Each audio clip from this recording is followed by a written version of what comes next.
Bueno, continuamos en la primera mesa de opinión de Antioquia. Lamentable lo que está pasando en la Comuna 13. Don Cristian Jalavi, empresario, bienvenido aquí a esta mesa.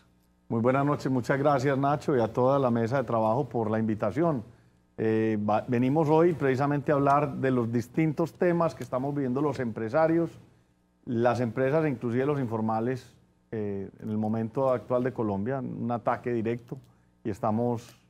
Y estamos haciendo básicamente referencia a la reforma laboral, sí, señor, que los tiene preocupados a muchos empresarios. Claro que sí. Bueno, María Andrea, ¿cuál es la primera diapositiva que vamos a mostrar? Usted va a ir apoyándonos aquí con lo que vamos hablando. Bueno, Nacho, esta primera diapositiva, primero pues vamos a agradecerle a una firma consultora que me estuvo apoyando precisamente para poner en contexto, es la firma consultora EY o IG, ellos nos pasan un contexto de lo que sería la reforma laboral y cómo estamos ahora. En esta reforma laboral, Wendy Silva me apoya con la primera gráfica, hay unos cambios estructurales en 6 puntos. Los costos laborales, lo que significaría la tercerización, los tipos de contratación, la estabilidad laboral. El tema, Nacho, que daría esta reforma que también ha generado un poco de discordia, que tiene que ver con la huelga, la negociación, ir a tribunales y también el uso de las plataformas digitales, además de, pues dice este análisis de cuáles serían los efectos de estos cambios en estos 6 puntos, que se los voy a decir rápidamente. Pues los efectos serían un incremento en los costos laborales, ya más tarde los vamos a detallar, cambios estructurales en la contratación a terceros, rigidez en la terminación de los contratos laborales, porque pues ya no se va a terminar, digamos, como tan sencillamente como se hace hasta ahora. El tema de la estabilidad laboral también va a cambiar de acuerdo a la razón del contrato. Y esto también pues provocará un incremento en la sindicalización, es uno de los temores que tienen los gremios empresariales. Don Cristian, esta es la primera, y le tenemos ya todos los cambios y todo cómo va a ser. Sí, ¿Qué están opinando ustedes desde su sector y desde todos los empresarios? Mire, le voy a decir en orden de... ¿Cuál de esos cambios en orden de dificultades?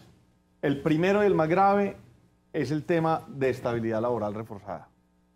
¿Por qué? Porque la estabilidad laboral reforzada, por lo general, acaba atacando y perjudicando a aquellos mismos personas a las que pretende proteger. ¿Cómo? De la siguiente manera. ¿Pero usted entiende qué es eso? Por eso estoy preguntando el cómo. No, pero el cómo no. ¿Qué es eso? Y después preguntamos entonces cómo. Le voy a poner un ejemplo. ¿Qué es eso de lo que usted está diciendo? La estabilidad laboral reforzada en este escenario viene en varias cosas. Viene, primero, en que usted ya no va a poder despedir fácilmente o no lo va a poder hacer con justa causa, ni siquiera como decisión de la dirección de la empresa. Entonces sino no contrata mejor. Va a tener que pedirle permiso a un juez para poder despedir. Entonces, en ese escenario usted lo que va a hacer es tomar una decisión de no contratar, porque usted toma riesgo cuando tiene posibilidades de que ese riesgo se disminuya. Entonces usted dice, yo tengo una tienda en una esquina y estoy vendiendo bien y voy a poner unas mesitas, digo, yo necesito un mesero.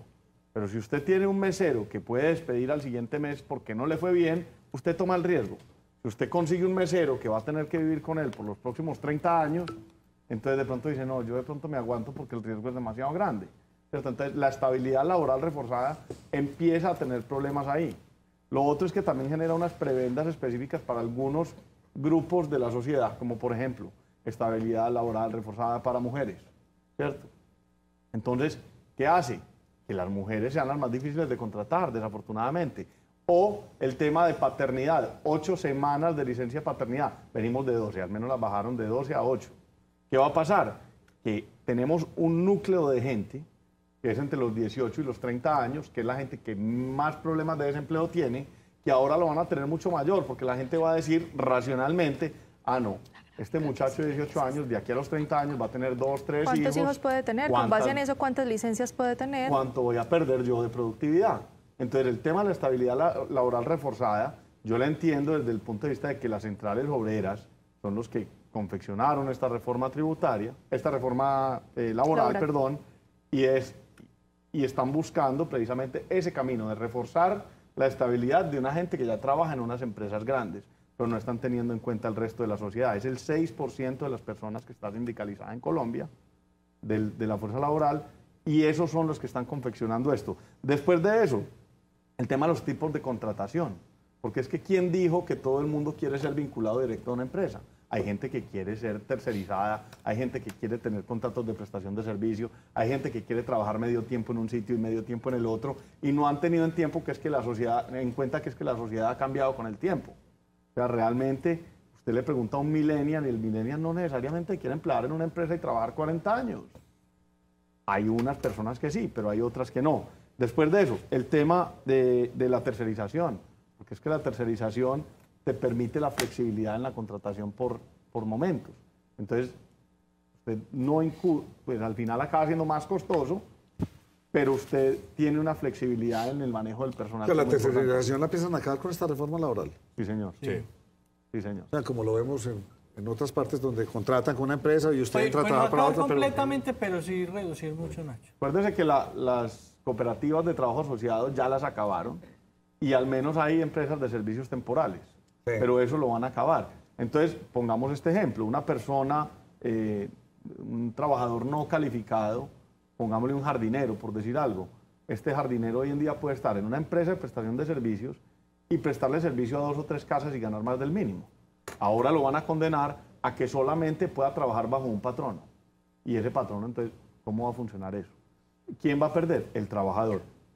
Y por último, a mí el que menos me preocupa es el tema de costos laborales, porque sí, el problema de los festivos y las horas extras es complejo porque ya tenemos un problema de productividad en Colombia grande y vamos a crecer más en esos costos, pero pues digamos que ese es más manejable. Veamos la segunda imagen. Pero hay uno que es el sector estrella del presidente Petro, que es el sector turismo, que sí se vería muy afectado con ese... No, si le pega ahorita discotecas, restaurantes, o sea, no van las cartas van a subir, el menú, todo eso, no hay nada que hacer. Así el presidente Petro diga, pero no le va a dar. Acoderes debe estar muy preocupado con eso, porque claro, los restaurantes van a tener mucha complejidad, los centros comerciales los domingos ya no van a cerrar a las 8 de la noche, sino que van a cerrar a las 6. Sí, no le da, no va pagando. Porque usted tiene ahí las cifras de lo que va a crecer.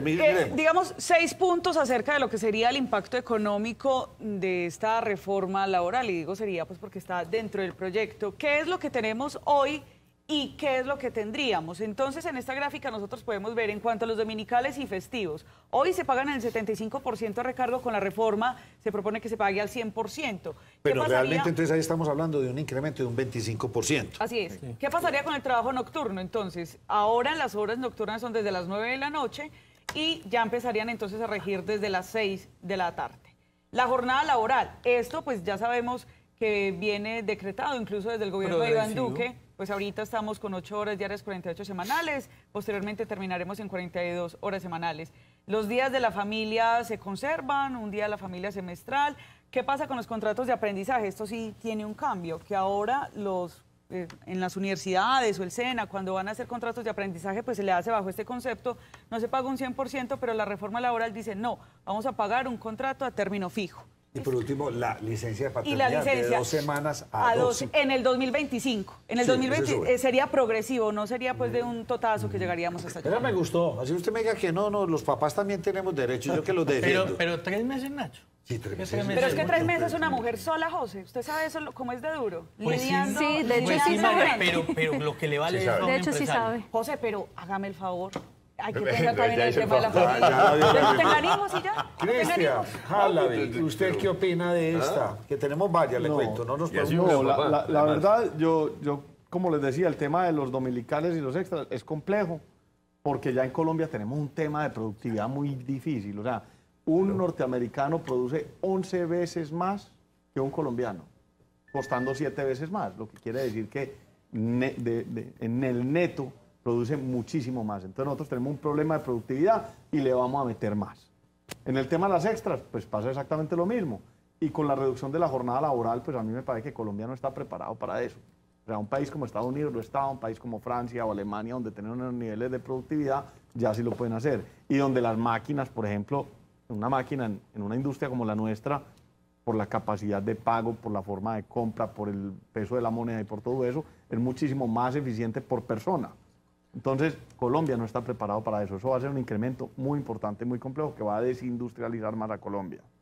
Y el tema de la licencia de paternidad, yo considero que eso lo que hace es desproteger más a esos muchachos, como les dije ahorita, esos muchachos en edad de ser padre van a quedar desprotegidos. Si Colombia fuera un país que tuviera pleno empleo, donde tuviéramos el 3% de empleo, eso no tendría problema. Pero en un país con el 60% de informalidad y con el 12% de desempleo y creciendo, pues es muy posible que ese grupo específico de ciudadanos acabe teniendo problemas de emplearse.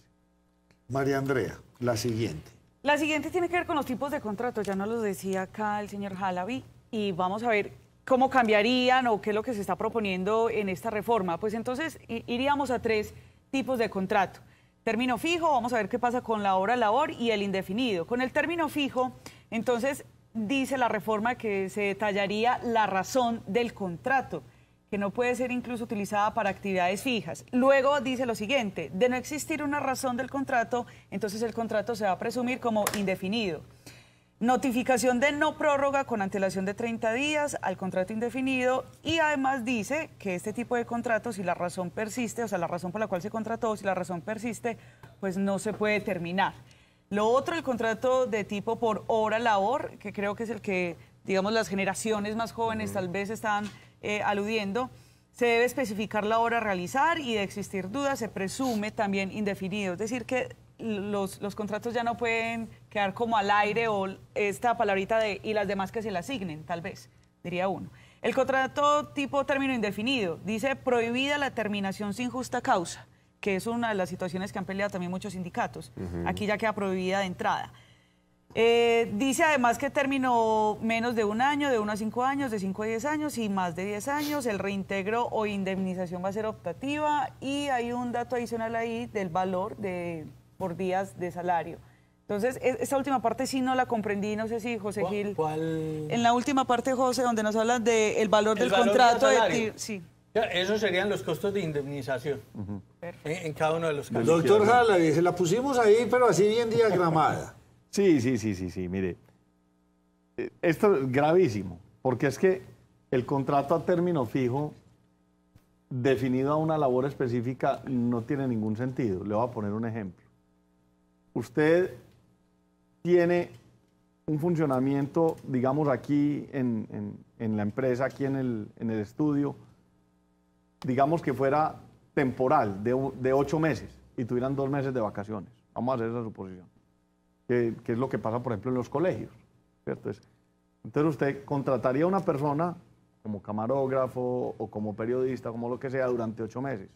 Pero resulta que la labor continúa el año entrante.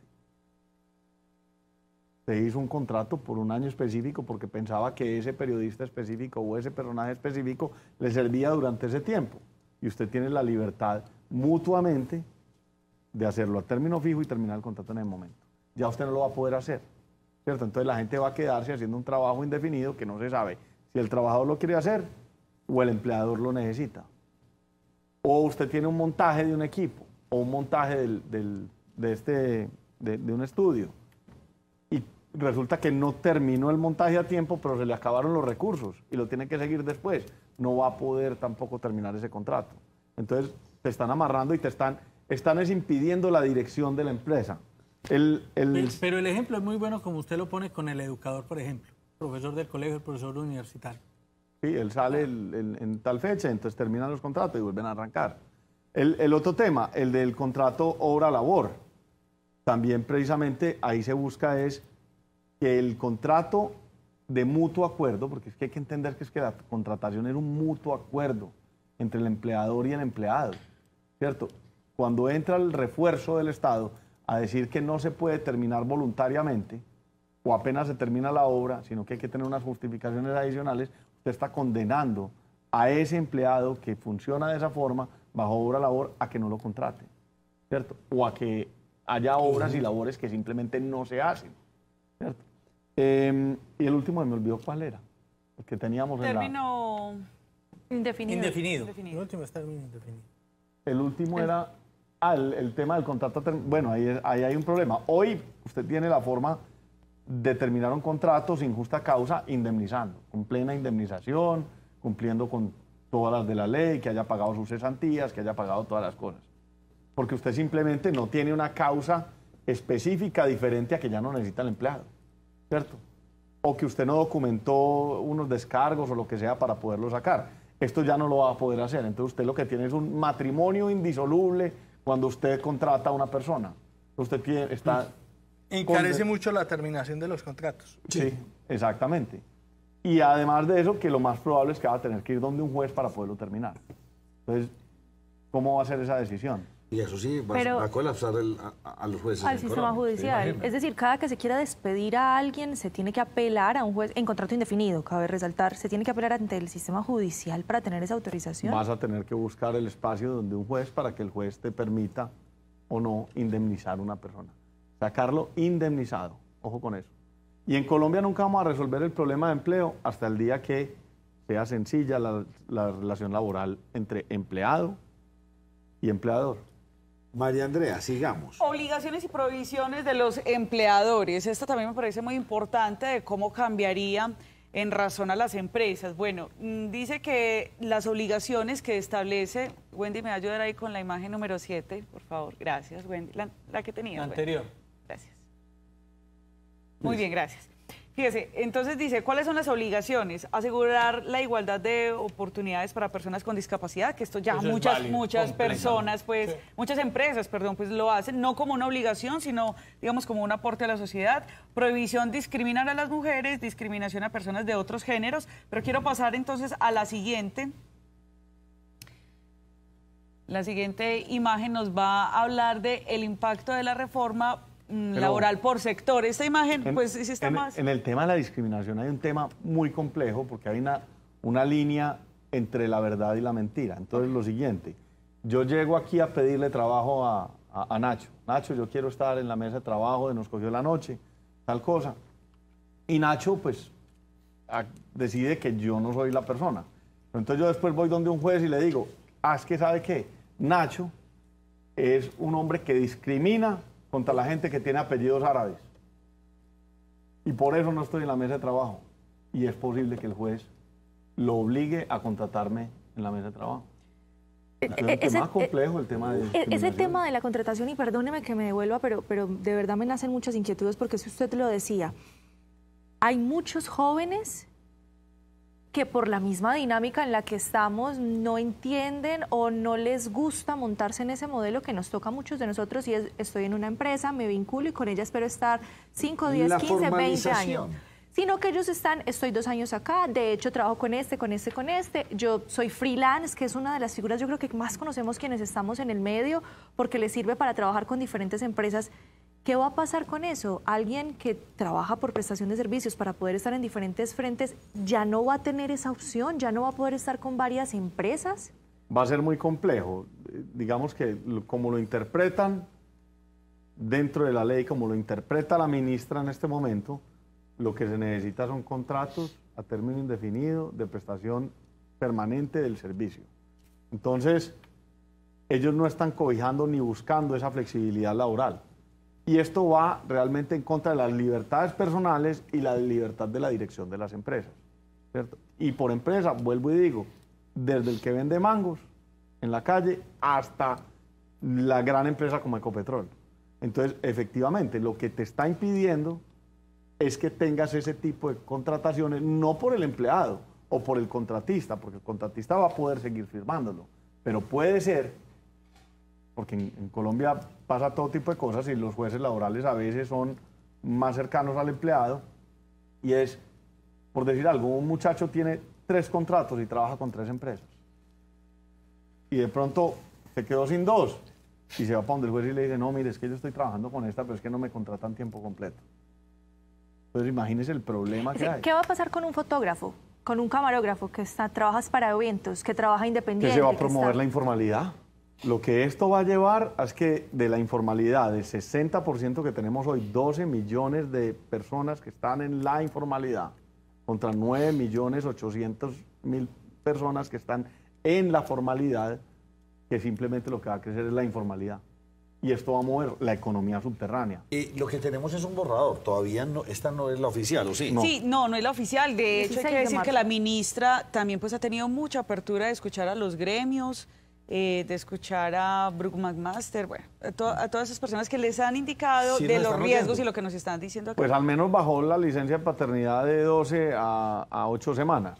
Entonces hay cositas que han escuchado, pero realmente no hay un cambio fundamental en lo que es importante. ¿Qué salió también? El tema de que los sábados también iban a ser considerados como dominicales. ¿Hay tiempo por la pregunta, Nacho? Sí, no está por ahora, es que me preocupa lo siguiente, y es que, bueno, la reforma laboral está diseñada para las personas que son empleados, pero digamos, ¿qué alcance tiene esta reforma laboral para las personas que no están empleadas, que tengan la oportunidad de acceder? Digamos, ¿va a cercenar como más esa oportunidad? Va a reducir la cantidad de empleados formales, sin duda. Mire, todo empresario en Colombia o emprendedor va a pensarlo 2 y 3 veces antes de contratar con esta figura. Ya hoy lo hace, y por eso la cifra lo dice sola. O sea, 60% de informalidad. Es que no hay ningún otro motivo. Colombia es el país con mayor cantidad de informales en el mundo. Entonces lo único que va a pasar es que va a haber más. Dentro de un tiempo vamos a tener 70. ¿Cómo les pagan? Yo no tengo idea. ¿Cómo no se meten en demandas laborales? Tampoco entiendo, pero pasa. Pero ahí surge otra pregunta, Cristian. ¿Colombia es el país con la estructura laboral más rígida del mundo? Pues yo no sé si será la más rígida, porque todavía no he visto dónde hay que hacer un concurso, a ver dónde es. Pero sí tiene una de las más complejas, porque usted tiene, por decir algo, el salario mínimo, que creo que lo hablamos aquí en un programa anterior, y es, usted tiene un salario mínimo de 1.160.000 pesos, que con subsidio de transporte da 1.300.000. ¿Cierto? Entonces es muy poquita plata para el empleado, pero el empleador paga 1.900.000, paga mucho. Entonces es un país que le quita las libertades a las personas en el manejo de sus propios recursos, ¿cierto? Usted debería poder pagarle al tipo 1.900.000 pesos y usted vaya y arréglese con la seguridad social. Vaya usted y pague su salud, vaya usted y pague su pensión, vaya usted y pague sus otras cosas, usted define y usted decide, ¿cierto?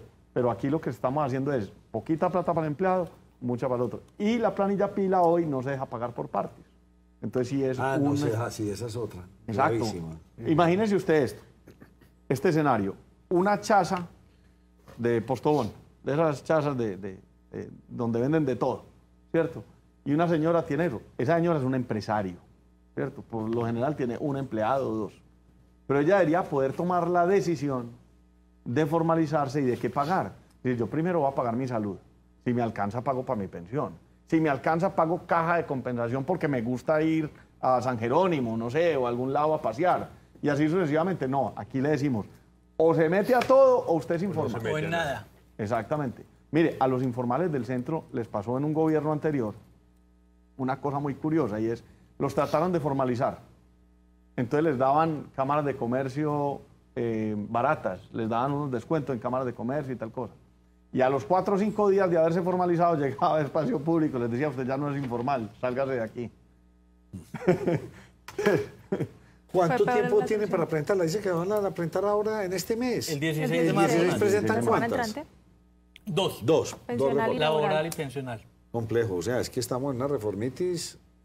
¿Cómo ve usted el ánimo? Difícil. Que es que eso es estratégico. Lo que ellos están haciendo es un tema estratégico de no permitirle a los congresistas siquiera leer las reformas. Pero a usted le pasan una reforma con 600 páginas, y no la empezó a leer cuando ya le llegó la otra. Cuando ya le llegó la otra. Y son estructurales, entre otras cosas. Es que no son reformas pequeñas a simples articulados de leyes que ya existen. Lo único bueno de todo esto es el pronunciamiento de la Corte, donde le está diciendo o advirtiendo al gobierno es, pilas, que esas leyes son estatutarias, no son ordinarias. Sí. Eso es lo único importante y bueno que nos está pasando en este momento. Pues Cristian, gracias por habernos acompañado. Queda pendiente con usted, nos dio ahorita la primicia, sector del plástico, pero amenazado por convivencia, como dicen por ahí en esos realities. Se les pone el camino a ustedes bastante difícil y uno no sabe hacia dónde migrar. 250.000 empleos colombianos en riesgo por un artículo mal redactado en la reforma tributaria. ¿Qué es cuál? El de impuesto del plástico para un solo uso, el cual ponía la responsabilidad en lo que ellos llamaban el productor, que era el que empacaba el producto. Y ahora, digamos, como no hay reglamentación, la DIAN emite un concepto que es contrario al espíritu de la ley y además de eso genera que haya una doble y triple tributación. Pero si es contrario al espíritu de la ley puede ser declarado inconstitucional, ¿no? Sí, pero mientras tanto, los actos, digamos, los conceptos de la DIAN constituyen actos administrativos. Mientras tanto, mientras no sea declarado nulo o algo por el estilo, mientras tanto son actos administrativos. Y así un resumen muy corto es, el impuesto vale 2.160 pesos, que es más del 20% del costo de un producto plástico normal, y no se puede discriminar, por lo que usted tiene que pagar renta, IVA e ICA sobre ese impuesto. Es un tema gravísimo que todavía no... O sea, una bolsita de 100 pesos va a quedar con todos estos impuestos, va a quedar valiendo 200, 300. Sí, lo grave para el productor es que no tiene cómo discriminarlo en este momento. Entonces, ahí hay un enredo impresionante de quién lo paga, cómo se paga, de dónde sale la plata, cómo se cobra y cómo no se cobra. Y entonces hay 250.000 empleos en Colombia en riesgo de perderse. Los dejo con esta nota de nuestros amigos de Vivar. Gracias por habernos acompañado. Gracias a usted por haber estado aquí en la primera mesa de opinión de Antioquia. Mañana nos volvemos a ver.